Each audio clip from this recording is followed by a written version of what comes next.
मुझे आज भी वो दिन याद है जब मैं अपनी शादी के 3 साल बाद हिंदुस्तान वापस आया था। घर का हर शख्स एयरपोर्ट पर मौजूद था, जिसमें मेरी 2 साल की बेटी आलिया भी थी। मेरी आंखें दीपा को ढूंढ रही थी, लेकिन उसको वहां ना पाकर मैं थोड़ा सा बेचैन हो गया।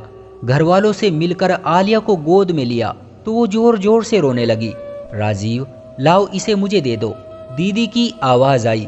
तो फौरन ही मैंने दीपा का पूछ लिया, दीदी, दीपा क्यों नहीं आई मुझे लेने? और फिर इतनी छोटी सी बच्ची को भी भेज दिया। राजीव, तुम परेशान मत हो, वो घर पर तुम्हारे लिए खाना बना रही है। वो कौन सा रोज रोज काम करती है? आज सब लोग तुम्हें मिलने आए हैं तो इसलिए खाना बना रही है। मैं दीदी की बात सुनकर खामोश हो गया। एयरपोर्ट से घर तक कोई 1 घंटे का सफर था। मैं पूरा रास्ता आलिया से खेलता रहा। अब वो मुझे देखकर हंस रही थी। सब कुछ अच्छा सा लग रहा था, लेकिन दिल उदास था। काश दीपा भी आ जाती। 3 साल हो चुके हैं उसे देखे। क्या खाना ज्यादा जरूरी था, मिलना नहीं? मेरे दिल में कुछ अजीब अजीब से सवाल उठ रहे थे। खैर, घर के दरवाजे पर पहुंचे तो दीपा पहले से ही गाड़ी की आवाज सुनकर वहां पहुंच चुकी थी। दूर से देखा तो दिल चाहा जाकर मिल लूं, लेकिन नहीं, बस दूर से ही मुस्कुरा दिया और वो हल्की सी मुस्कुराहट के बाद पानी लेने चली गई। पूरा दिन मेहमानों का आना जाना चलता रहा। घर वाले बहुत खुश थे। मेरे दोस्त भी मिलने आ रहे थे। दीपा किचन से निकल ही नहीं पा रही थी। कभी किसी को चाय पेश करती और कभी किसी को खाना देती। मानो यूं लग रहा था जैसे मेरी दीपा तो कहीं खो सी गई है। शाम हुई तो मेहमानों का रस कुछ कम हुआ। सब खाना खाने में बिजी थे। सोचा दीपा की कुछ मदद करूं। सुबह से बस काम में ही लगी है।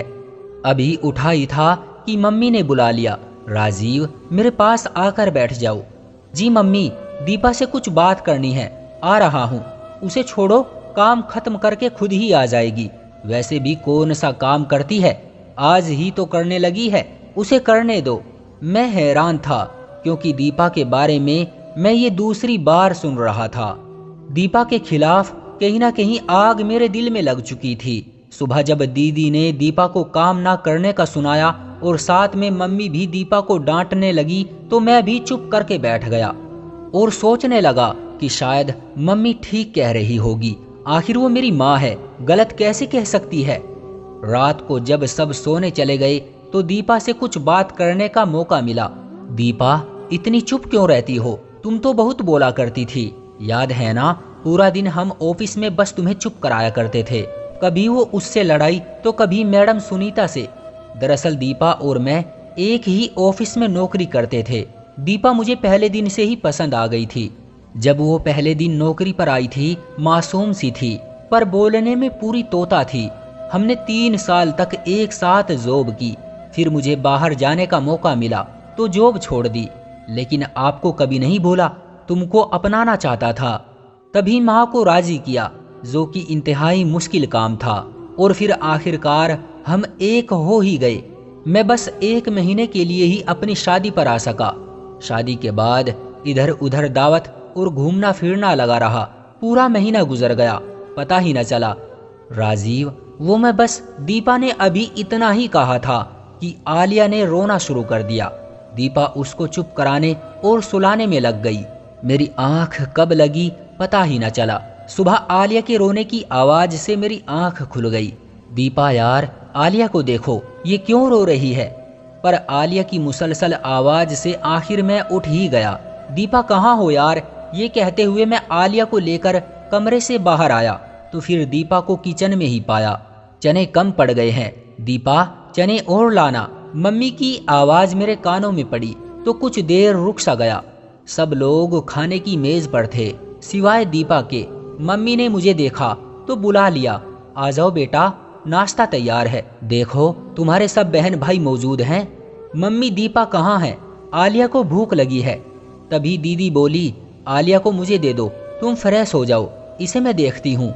आज फिर दीपा किचन में अकेली और पूरा खानदान, जिसमें कम से कम 20 लोग तो होंगे, खाने में बिजी थे। मम्मी तो कह रही थी कि दीपा कोई काम ही नहीं करती, बस कल ही किया था, तो फिर ये क्या था?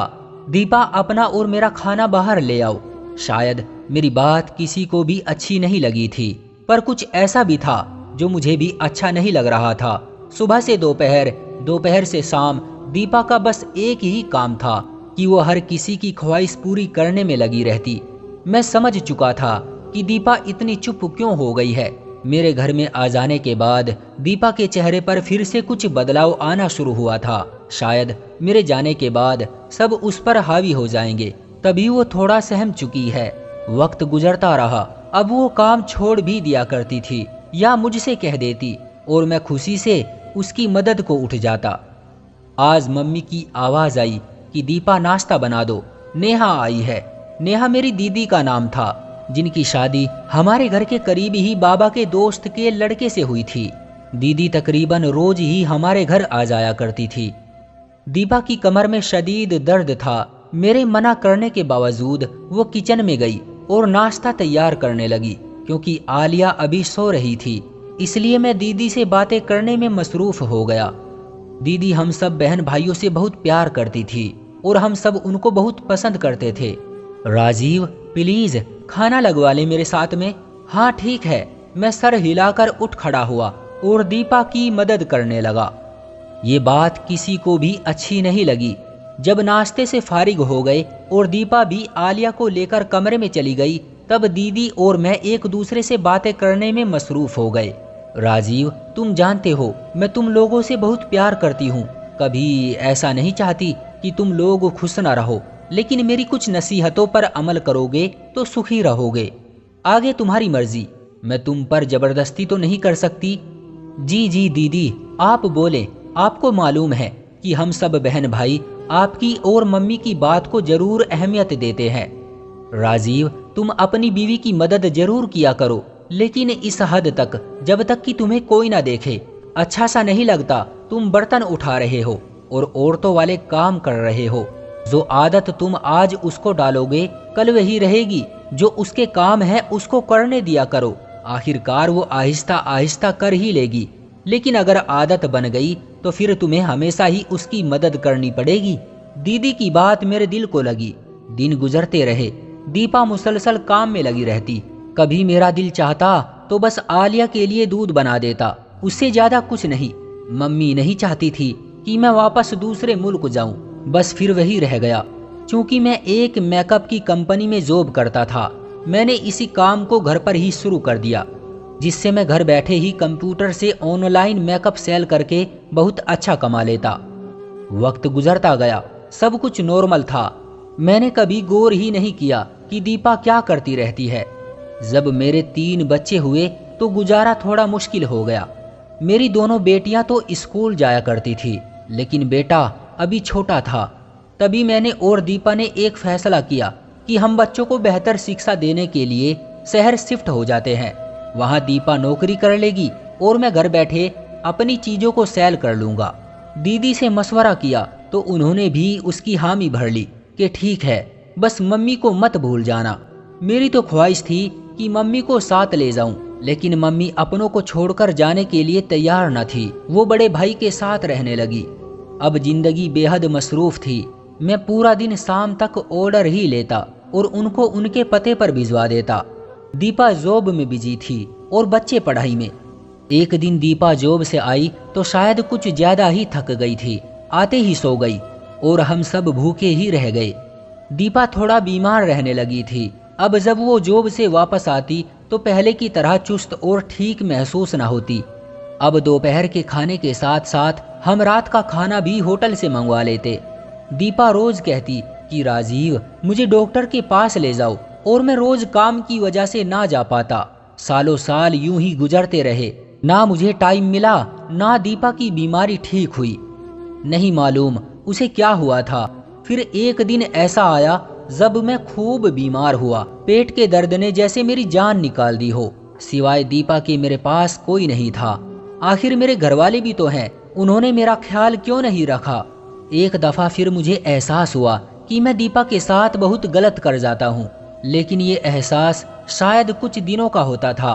फिर से वही जिंदगी जिसमें मेरी ख्वाहिश होती कि दीपा जॉब से वापस आकर खाना बनाए और पूरे घर को संभाले।